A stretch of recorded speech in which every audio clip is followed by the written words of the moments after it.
how do we work with physicians and radiologists so that they are happy to adopt these new technologies and not see it as a threat?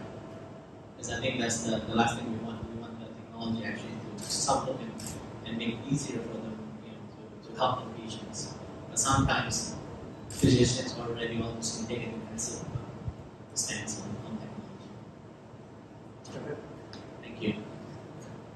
Thanks for the question, and good question. So, as a physician, absolutely, we're probably a physician. You could find a physician who's not keen to adopt that. AI is good. I think in theory, with technology and AI, I think we generally would agree that that's a good thing. But I think with AI, it is, as a physician, what I often say is, what's your algorithm? How much data has gone in there? What's your data set? How big is your data set? Is that relevant to my group of patients? So actually, I work in a practice, as I mentioned, I look after the international community. A lot of the genetics, if we're looking at the AI adoption for genetics, if it is provided by a company here in Asia, is that going to be relevant to my group of patients who comes from all over the world, especially with European descent? So this is how I drill down further into whether I'm going to adopt that product.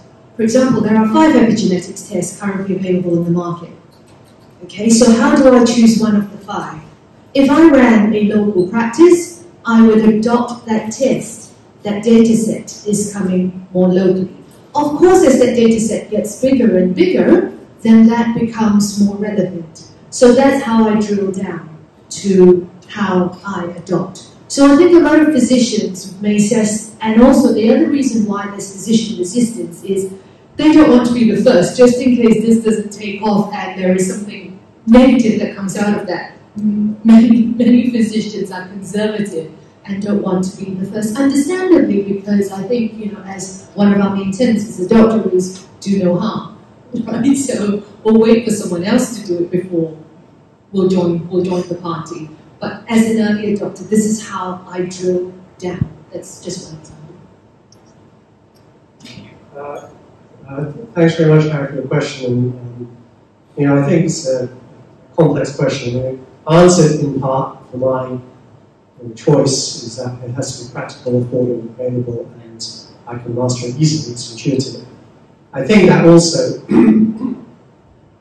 I was one of the early adopters of robotic technology, just because I was slightly a newer generation. So if you ever watch the film The Untouchables, which is another great film with Sean Connery in it, other films, then if you want to get fresh apples, then pick them straight from the tree, and don't go to the barrel. So what you're probably looking for is somebody who's got an open mind, is able to, maybe someone's like younger, of the new generation, is able to adopt it. If you go to a 70-year-old professor who can't operate a DVD player, then you've got a problem.